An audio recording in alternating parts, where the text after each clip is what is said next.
So let me begin by welcoming you to the Hearts of Freedom project and thanking you very much for your willingness to participate in the project. Your contribution is very much appreciated by us, so thanks a lot for that. My privilege to be here. Great. Yeah. So let me begin by asking you your name, please. I'm Jim PASMAN. Okay. And were you born in Canada? I was born in Canada, first generation Canadian. My father Dutch and my mother Irish. Okay. Yeah. And you obviously pursued your studies in Canada. Yeah, I was educated in London, Ontario, and Okay. South Collegiate is my high school. And Okay. that's my level of education. Great, thank you. So let me begin by asking you if you could provide us with a brief overview of your career with the federal government, Okay. please. Actually, after I left school, I worked for a short time in an insurance company, and then I worked for Agriculture Canada in a research station, and then in 1957 moved into immigration. I had a temporary job, they said might last for 3 to 6 months, and helping with the settlement of the Hungarian refugees. So that was my start. I went from there to Niagara Falls, to London, England as a visa officer, Grand Prairie, Alberta for a while, Ottawa for a number of years doing a few different things, then to Vancouver and a number of jobs in Vancouver, and then retired and went took another job in healthcare. Okay. Thanks. So in terms of dealing with the refugee crisis some 40 years ago, can you talk about what your major roles and or your role and your responsibilities would have been at the time? Okay, at that time, the kind of settlement function had just been set up in the regional offices there shortly before. That was kind of a new role. It was just me and one other person, and so we were kind of finding our way. Initially, we were doing funding of societies that nonprofit societies that were helping in a variety of ways with the settlement of immigrants and doing other kind of coordination work in connection with the settlement of immigrants, period. Mm-hmm. And then when the refugee movement came, the Indo-Chinese refugee movement came along in BC, it was decided that I would have a kind of a coordinating role in dealing not only with immigration, but with the employment side of the organization, nonprofit societies, provincial government, and local authorities, a whole variety of people, including media, work for the settlement aspect of immigration. Okay. And what would the title of your role had been at that time? I was the manager of settlement in the British Columbia and Yukon region at that time. All right. Okay, good. So can you talk about the early development of your job as a resettlement manager at the time? Yeah. How did it start? Well, it started, I guess, as I mentioned briefly, in dealing with nonprofit societies that we're helping with, and that was becoming more of a kind of a program. That there were a variety of people, the Immigrant Settlement Services Society, an organization called Success, Mosaic, a variety of people, and the government had decided that they would do some funding for these people to do kind of limited counseling, not in-depth counseling, but helping immigrants in a variety of ways, helping women adjust to life in Canada, helping people, acquainting them with the services that were available to them, making sure that they knew. The actual finding of employment was on the employment side of immigration and employment at that time. But so the societies helped in a variety of ways. We did some, and we did some funding, not wholly.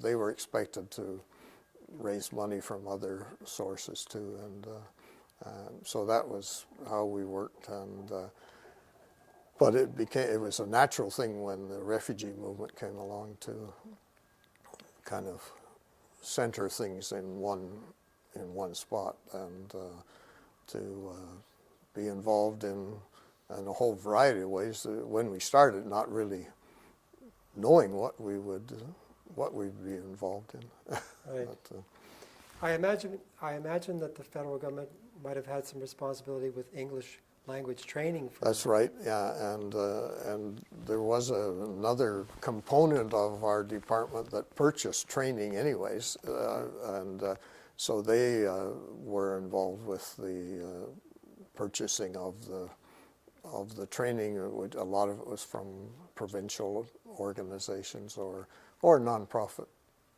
organizations too. Yeah. Okay.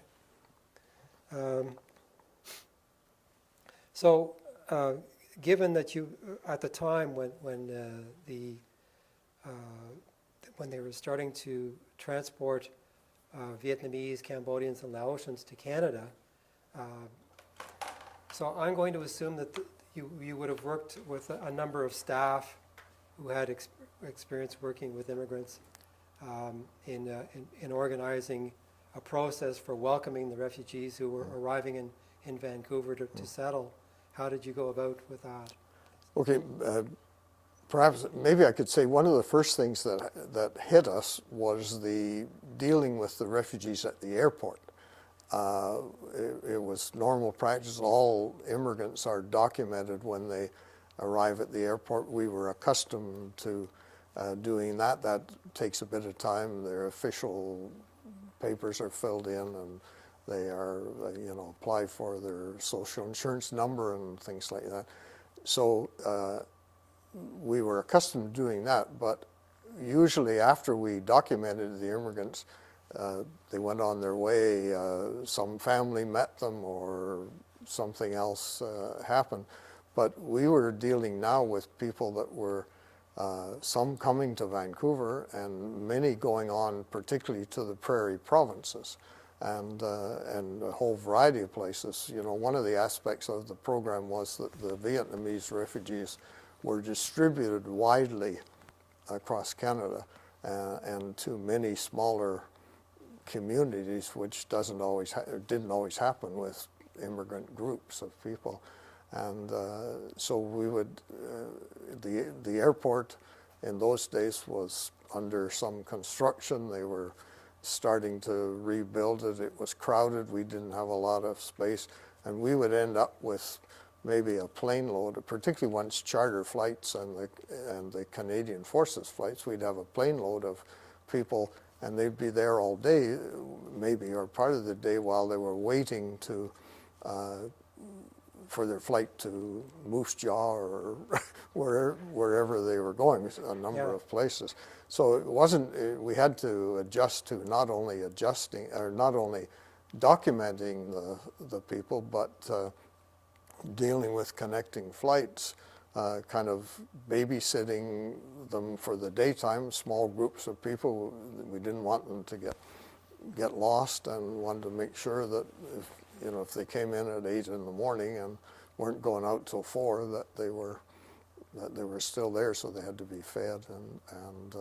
And with our staff worked in that. The airlines helped. The airlines provided interpreters, and we provided some interpreters, volunteers through different nonprofit groups. And so we had volunteers at the airport helping out in the daytime and staying with the people and making sure they got on their way to wherever they were going. So it was a busy time. It was quite a change in the role of immigration staff at the airport. And the other thing was that the refugees were not, in many cases, were not properly clothed for for Canada, for the Canadian climate. And you know, refugees came with their possessions in a plastic bag and in shorts and t-shirts, and not all of them, but they were coming from camps. They were there was no place to clothe them or to have, and they didn't have a lot of possessions. And so one of the first things we had to do was find a way of providing clothing for them before we sent them on their way. And we had a contact with the Woodward's department store in those days. It no longer exists, and Woodward's rounded up a lot of clothes from all their stores at appropriate sizes, and we managed to get a room at the airport, and so the refugees would be taken in and clothed appropriately, hopefully for wherever they were going, whatever time of the year it was, yep, and sent on their way.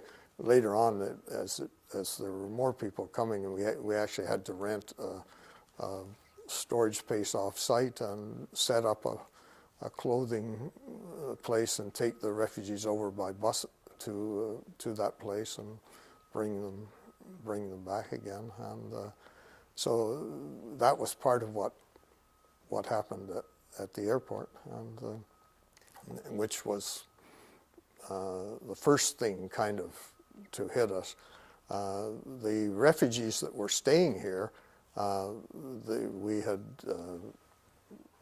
shortly after it started, we'd rented or leased a floor of a hotel in Vancouver, and they were sent there, and they became the kind of responsibility of the employment side of the organization at that stage, and they too worked with volunteer groups and the different people that were helping, and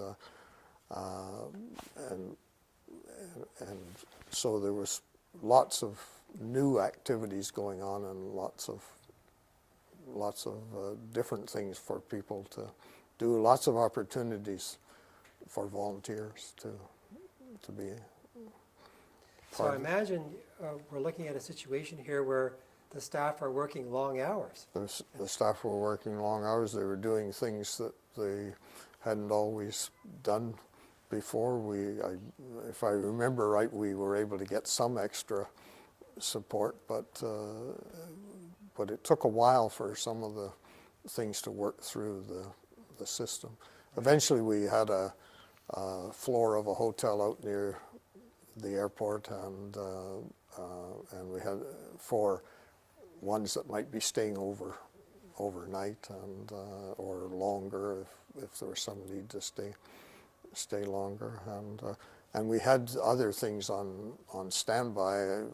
I had gone to UBC, and we had an arrangement with them that if during the summer months we had a flight or two, we always looked at the idea there might be a couple of flights that people couldn't move out the same day, so we might have 400 people or something, and that needed accommodation for the night. And so we'd made arrangements that we could use dorms at UBC and some other hotels outlying places where they would help us out if they could, and if we needed it. And we never did have to use the UBC.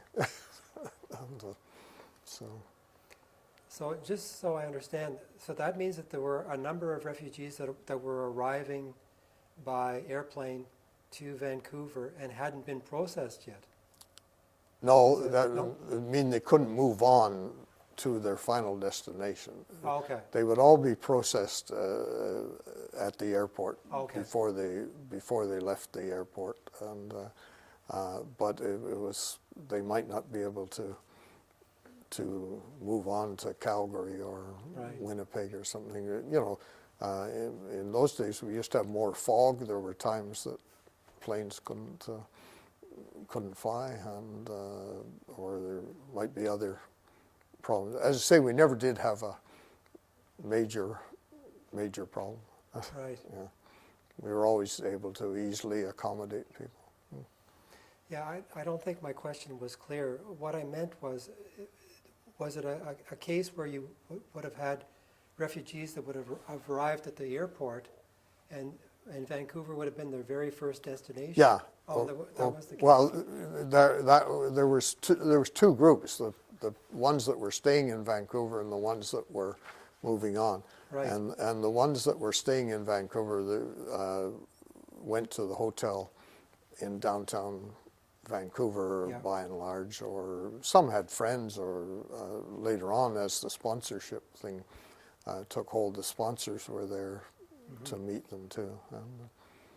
Right. And the people that were moving on, that kind of ended when they opened Greaseback, the military base near Edmonton, and all the charter flights and the Canadian Forces flights then went into Greaseback and were not processed in Vancouver, and they were set up. I don't know whether you've done anything in the interviews about that yet or not, but they were set up to care for the people, clothe them, give them medical attention, and give them a few days before they moved on to their sponsors or their final destination. Right.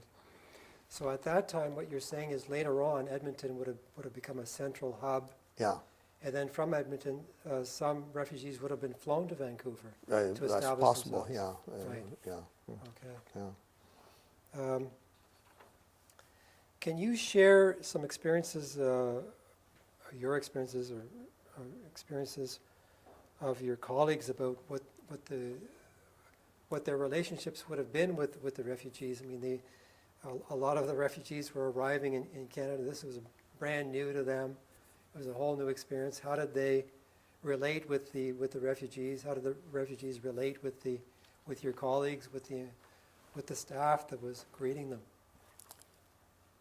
I guess that varied depending on whether the refugees spoke any English or Right. not, because that was the first kind of thing that had to be determined, and did we need to have interpreters to deal with them?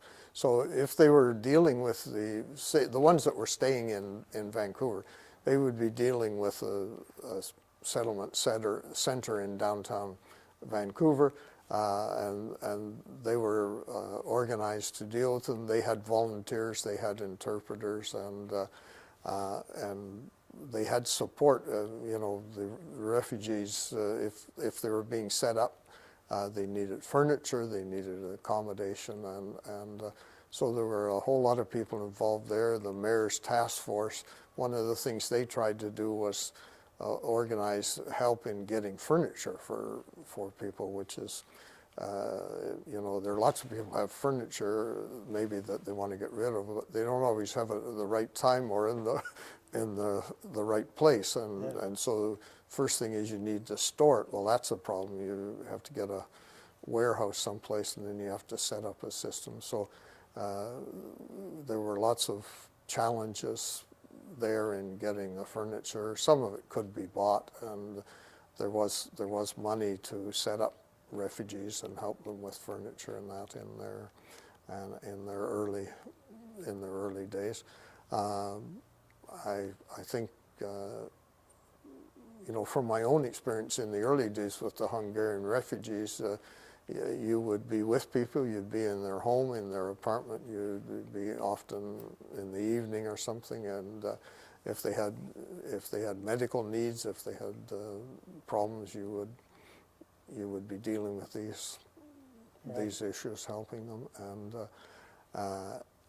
I don't have a lot of information on kind of personal involvement of the settlement people in Vancouver, but there were a number of staff that worked in that area that chose to work in that area and chose to help people, and they had lots of interaction, but I can't really give any specific illustrations. Yeah.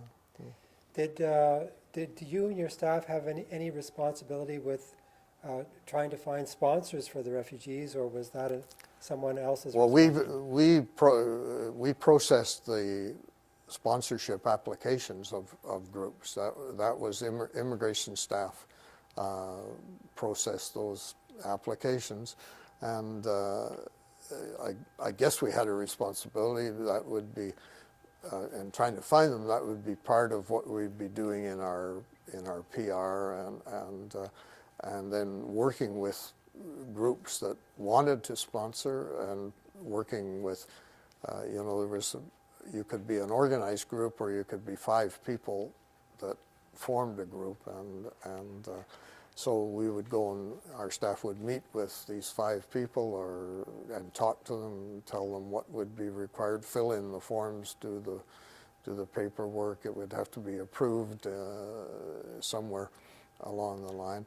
Or we would work with churches, and we did a lot of work with churches in BC, and I passed a Dutch Reformed church on my way here today, and the Dutch churches were, and a lot of other churches, I don't want to single them out as the only one, but a lot of other churches, and so we had, sometimes our staff would go to a church service on a Sunday morning and present the information about the refugee groups and the program, and then be up at the front afterwards signing the application forms, and starting the paperwork, and so again, staff were involved in work hours that were not necessarily their normal hours, or going to meet with groups at night, and which was a more convenient time. And so, and there were a number of people that on the staff that enjoyed this this work very much. It was actually a good experience for them, and they were in that job because they wanted to do it. Yeah. You mentioned that the employment was a separate ministry from immigration at the time. It was part of the same department, but a separate branch of the same department. Yeah. But there obviously there would have been a partnership there between. Yeah, sure. Yeah. So I'm wondering if you could talk about some of the responsibilities that your staff would have had toward the refugees, especially as they were arriving to come and establish themselves in Vancouver. Mm-hmm. What are some of the roles and responsibilities would they have had towards the refugees? Okay, there were a number of things that the people on the employment side of the organization dealt with, and that would be finding accommodation, furnishing, if it was unfurnished, accommodation, English language training, some orientation to life in Canada and Canadian ways. Did I say employment down the line? I think one of the things that, if we go back, a number of years, when I was dealing with the Hungarian refugees and that, training, language training, even other things were not important and were not stressed as much. What people wanted to do was work. They 40, 50 years ago, an immigrant would get off the plane or the train even. They used to come by boat and train when I was first involved, and their aim was to be working and the next day, and some of them they weren't too worried about language training or orientation and that. As society changed over the years, and gradually education, orientation, language training have all become more important. But even in the Vietnamese days, getting work was what a lot of people wanted, and so that was one of the strong one of the prime responsibilities that a lot of staff had, and so looking for jobs and getting work was very important. But there were other things. Some of the orientation was done by the nonprofit societies that worked with it. Staff didn't do it directly in a lot of cases. The English language training was all contracted out with schools or colleges or a variety of things. I guess the staff role was more kind of getting people to the organization that they should be dealing with, and the same with medical care and attention. It would be getting them to appropriate doctors that could speak their language, and staff had, information available. They had ways of helping, and in some cases might have to send interpreters from some of the nonprofit societies, and that we didn't have a lot of interpreters ourselves. Yeah. So in addition to employment, I'm assuming that your department would have partnered with other ministries, like, for example, Health Canada. Health Canada was involved at the airport. Okay. There were always medical officers at the airport in case they were needed, and later on there might have been some programs, but that was not a big issue. We did, and part of my role was to keep the provincial government informed in what was going on. Again, if you go back a number of years, the provincial governments were not necessarily as closely involved with immigration as they are today, and or as I assume they are today. I haven't worked for a number of years, but I had a counterpart in the provincial government that was my first contact, and he would put me in touch with different departments if we needed to inform them of something, or to tell them, or to look for their help. And we had one major, well, fairly significant, is that the visa officers found that they would be processing families in the refugee camps or overseas, and they would be, one member of the family would show tuberculosis, and tuberculosis is something that needs to be traced for a little while to determine how serious it is. So you can't make a speedy decision, and so there were people that couldn't be passed by the medical officers, and it would hold up the whole family coming. So the idea was that we would see if the provincial government, who are responsible for dealing with tuberculosis, would allow some of these people in to be followed up in Canada. And so we talked to the BC Ministry of Health, who were very supportive at that time,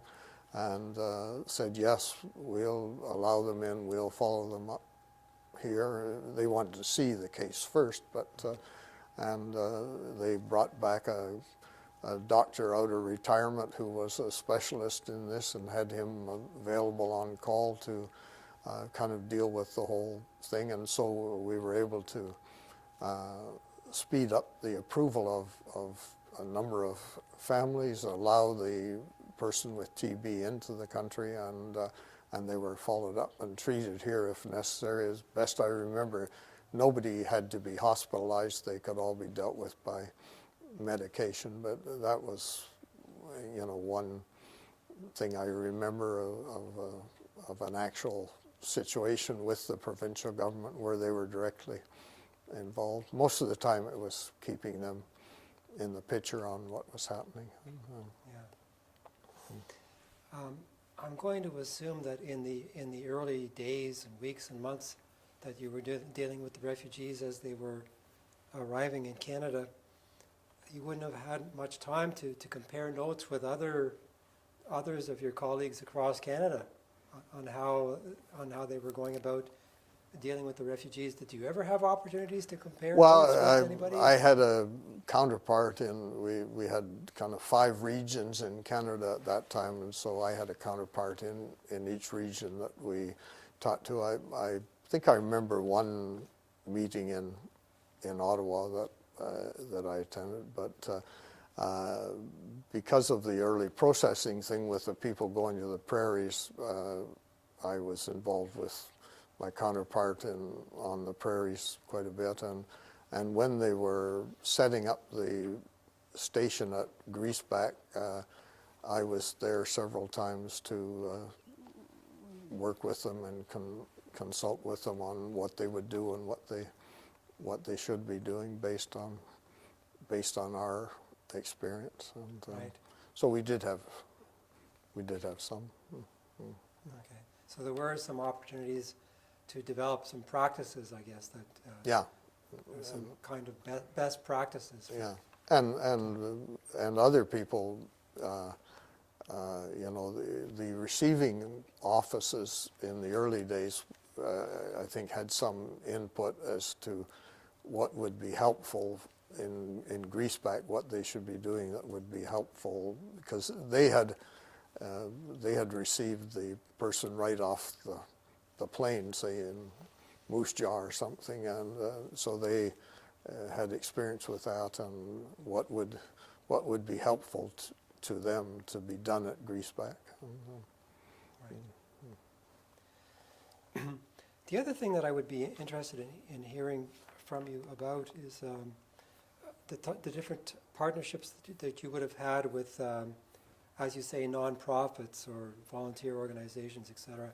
I'm thinking about, would you have worked with the Mennonites, for example, or with, I know you mentioned you worked with some different churches, Yeah. Private sponsors. You mentioned that the city of Vancouver had set up a committee at the time to deal with the refugees, and some provincial ministries as well would have assisted the refugees. Can you talk about what that experience was like?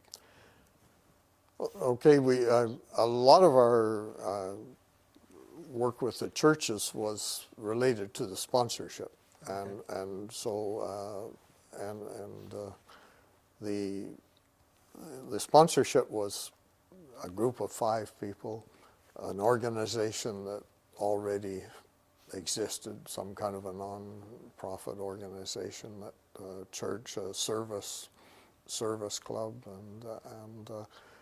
and then partway along the way, someplace they developed the idea of a master agreement. Instead of signing an individual agreement with each church, instead of us signing an individual agreement, that certain people, larger groups like the Mennonite Central Committee, were allowed to be, I'm not sure what we called them, but we had a master agreement with them, and they could kind of support other smaller groups. They would take responsibility for the financial and other aspects of that, and that simplified the process of the application process, and that certainly from our standpoint, our staff didn't have to investigate, get the same documentation as to whether you had enough money or whether you could come up with enough money to meet your commitments. And so we worked a lot on that aspect of it. At the local level, then different people out in the valley, the Mennonites, were very active, and they worked a lot. There are still Vietnamese churches in the Mennonite community in the valley. In the recent years, I've attended a couple of dinners to celebrate the arrival and the resettlement of the Vietnamese refugees. So that's ongoing. A whole variety groups have continued to work and be involved with the Vietnamese and other refugees more recently, the Syrians and that. And so as you probably know, Canada's kind of pattern for the sponsorship was something that was kind of looked at around the world. It was a very successful program, and that other people have taken note of too. What about partnering with the City of Vancouver? Do you have any recollection of the task force that the mayor set up was members of council of the city council, and they talked with a lot of people. I don't remember any actual partnership. They tried to fit in where they could. They looked for things that they could do, and probably a big part of it was encouraging the residents of Vancouver to get involved. They did have some work in connection with collecting furniture and stuff at one time, but I think the mayor also wanted that city departments would cooperate where they could, that they were aware of what was going on, and I'm not sure. I can't even quite remember when that group disbanded or whatever it did, but it was part of the initial process to get interest and help for the refugee movement. Right. And was there a partnership with the province in terms of not an official partnership? and as I say, later on there was no real official agreement on immigration, period, at that time with the province. Later on, the federal government entered into agreements with the provinces and as to what role they would have, what things they would look after, what money they would contribute, what money the federal government would, but that didn't exist at that time. And, do you? I don't know how involved you would have been with the settlement experience itself, but do you recall? Would you have spoken with your staff or with colleagues about how the resettlement process was evolving in Vancouver? You know, we would have kept statistics. I know, and I can't really remember the format of that. I would have. I went to the airport. I went other places to observe what was going on. If there were issues, if there were questions, I certainly heard about that, but I don't remember kind of specific things that I certainly talked to the staff on a regular basis. I was with them. I was in the hotels where the immigrants, the refugees were staying, but it was challenging at times, and it was rewarding, I think, and as I say, part of the thing was we had people doing those jobs that were kind of there by choice. They liked that aspect of the work, which was a good thing, and we had these agreements, these funding arrangements with the different societies, and so I was dealing with them to, because we were paying out money too, and so they had to provide us with kind of evidence that they were doing something for the money. We had a variety of ways of monitoring them, and they again were people who were very interested in doing what they were what they were doing. And so I guess in many ways we didn't have to kind of persuade people to do the resettlement work. There were people involved in it that wanted to do it, wanted to see the refugees employed and Yeah. settled and on their own and independent. At any time working with the refugees, did you ever have an opportunity to visit any refugee camps in Southeast Asia?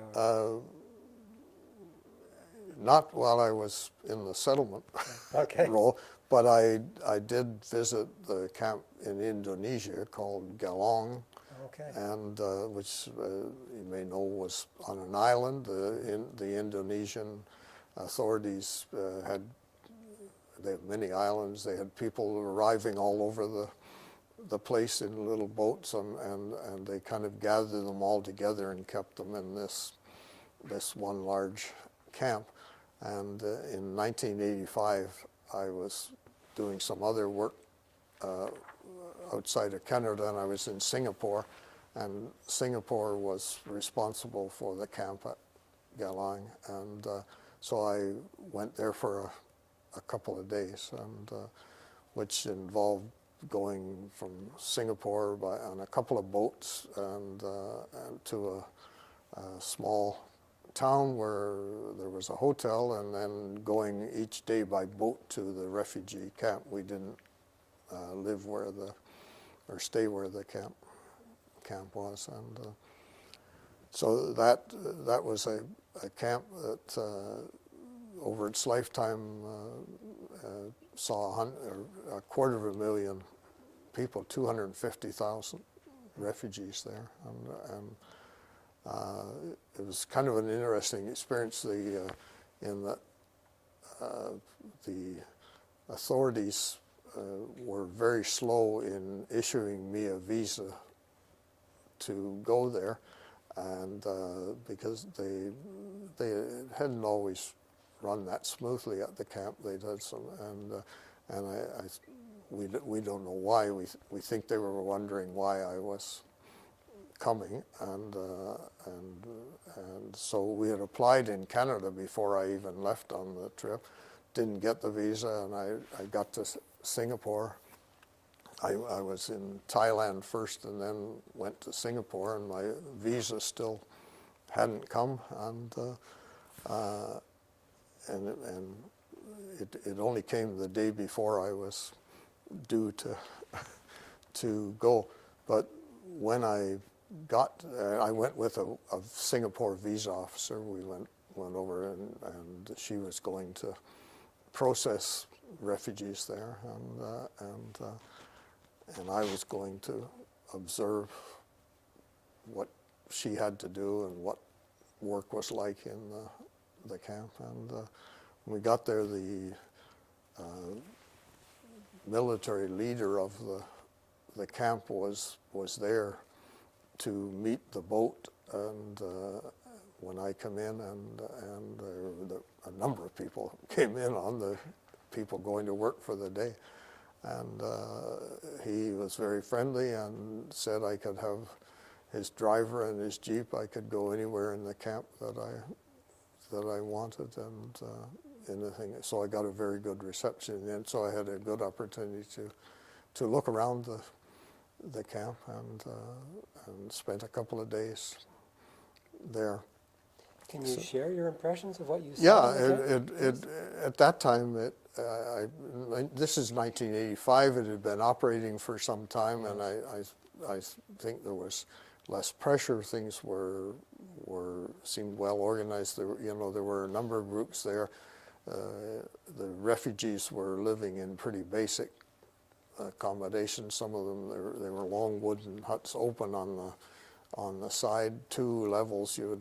People would have a platform at 2 different levels, and families would be together. There's no kind of privacy or anything in part of it, and but there were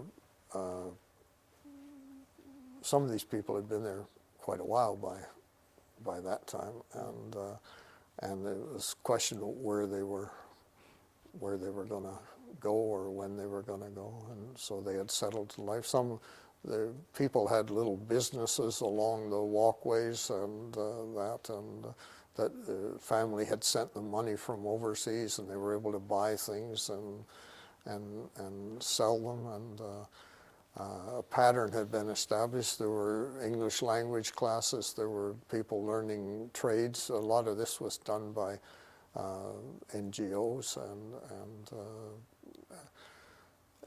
not that I would have necessarily wanted to live there, but there seemed to be a certain established lifestyle there, and the people were waiting for their name to come up for them to be assessed by the United Nations and then designated to a country and hopefully on their way. And so I'm not sure how many people were in the camp by the time I was there, but I would think several thousand anyway still.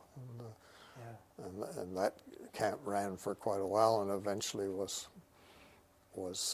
closed down, and I think for some of the people that were in it by then, they were repatriated to their own country. They were not considered to be United Nations designated refugees, and so I think it closed about 10 years after I was there. Okay. Yeah.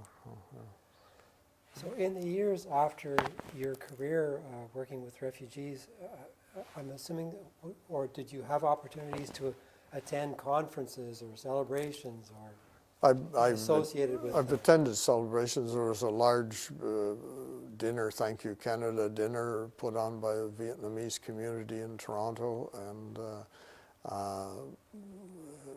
I didn't get my way paid there. I happened to be going to Ontario, and I had a relative who lived nearby, so I could stay there. But I attended this celebration and showing, and at that celebration, Ron Adke, who had been the minister for part of the time, he was there that night, and a number of other government people. The then Minister of Immigration was there, but the Vietnamese people, there were 400 and something there, I think, and were showing their appreciation and showing what they had done in Canada. Then I talked to a number of people and that night, and it was a long evening full of eating and program. It was a big program with lots of Vietnamese people performing and wanting to show what they could do. It was a very interesting evening. There have been some other smaller gatherings in BC that I've attended.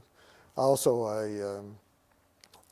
when I left the Immigration Service, I became the administrator of a healthcare seniors care home, and which is run by a nonprofit society. And one of the carriage there was actually a young Vietnamese woman who had been in the camp in Galang when I was there. Actually, not that I saw her, but it was interesting to be able to talk to her and relate to her and about her time there and her life in Canada. And I go to California quite often, and the guy that used to service my car when I was in California had been in the Galang camp in 1985 when I was there, and so we always had a bit of a bond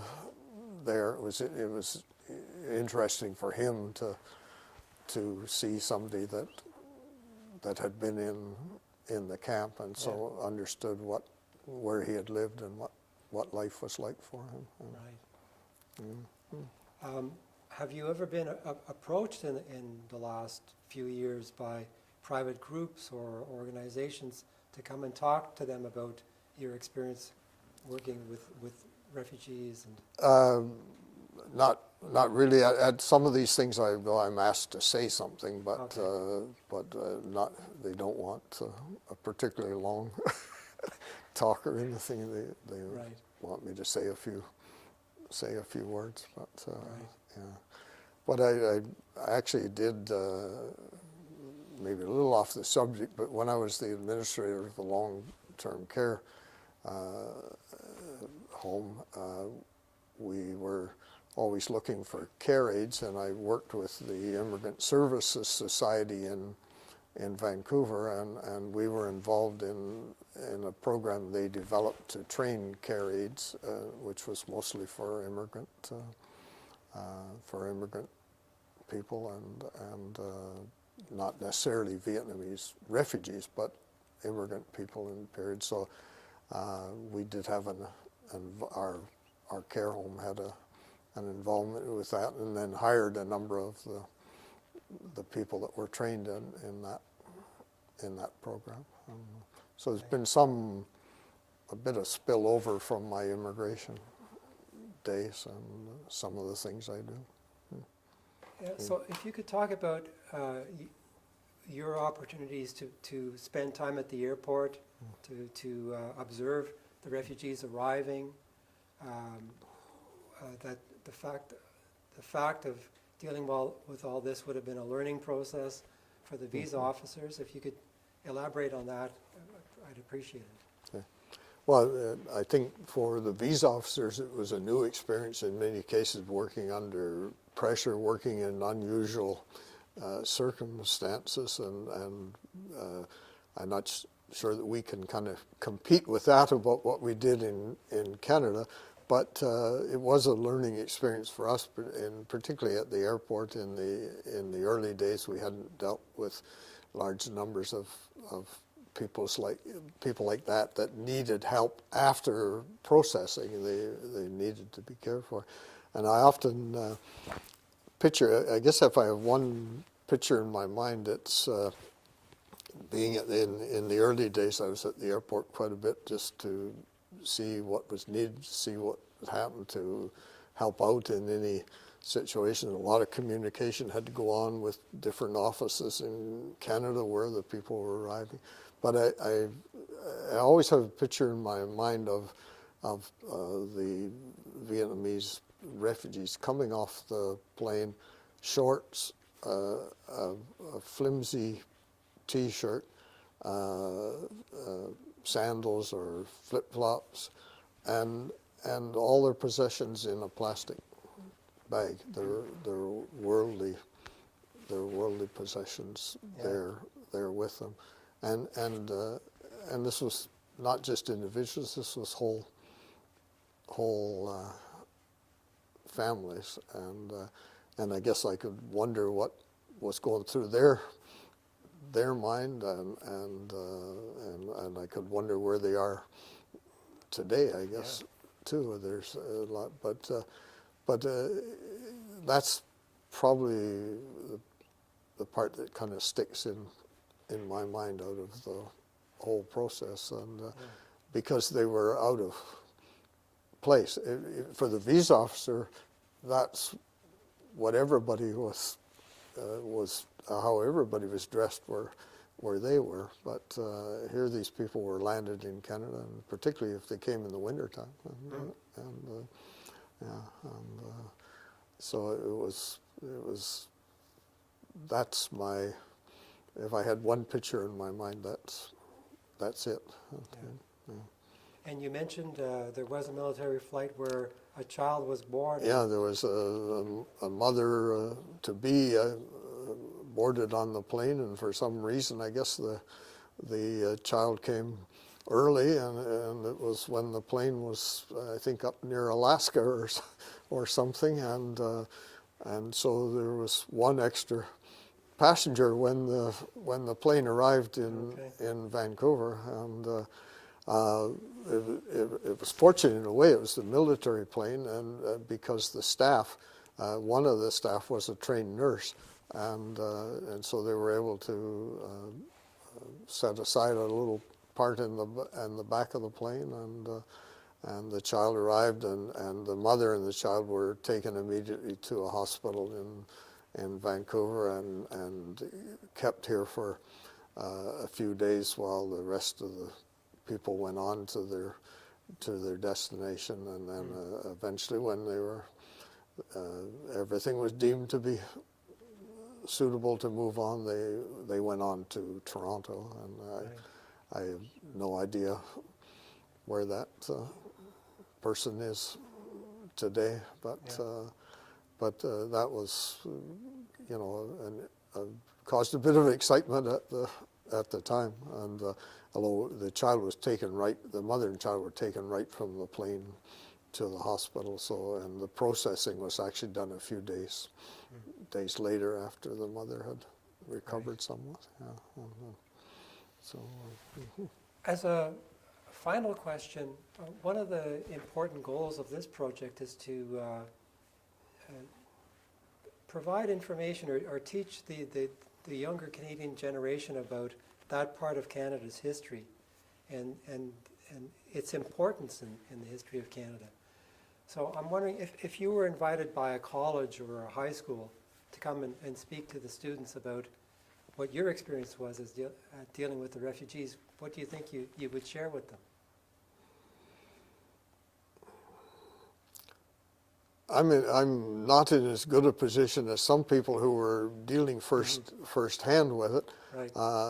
So I perhaps wouldn't have as interesting a talk as some other people who might. But I think I could show the important role that Canada played in that, and not only Canada as a country, but I think the people of Canada were very much involved with that movement, and probably directly more than they had been in previous refugee movements. And but I often think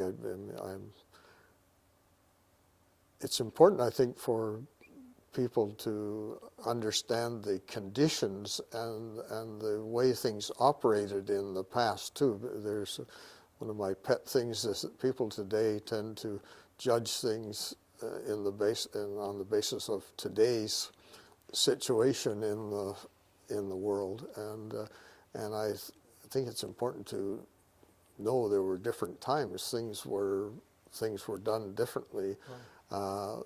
But they were done appropriately for the time. They might not always be suitable for today or considered suitable for today, but people worked with what they had at the time and got on with it and it did something. And the Indo-Chinese refugee movement was a prime example of that, of some right from the politicians down. There were people who were willing to do something, and the visa officers and everybody and something maybe a little different than they had done before. Yeah. And great.